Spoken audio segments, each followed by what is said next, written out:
ഒന്നാനാം അമ്പെടുത്ത് രാമനയുടെ നിരമതയും ലങ്കേശൻ രാവണന്റെ നെഞ്ചിലെടുത്തിയായി വല്ലാതെ കോപമുടന്നു മൈഥിലിയെ കെട്ടതുകൊണ്ട് എന്തെല്ലാം പുകിലുവന്നെ കൈലാസനാഥ.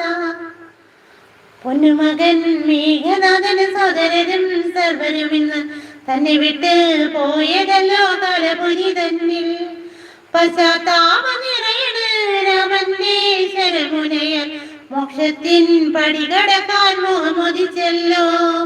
കാത്തരുളൂ ശ്രീരാമ, വരമരുളൂ ശ്രീരാമ, പ്രാർത്ഥന കേൾക്കാൻ ഇനിയും വൈകരുതേ നീ.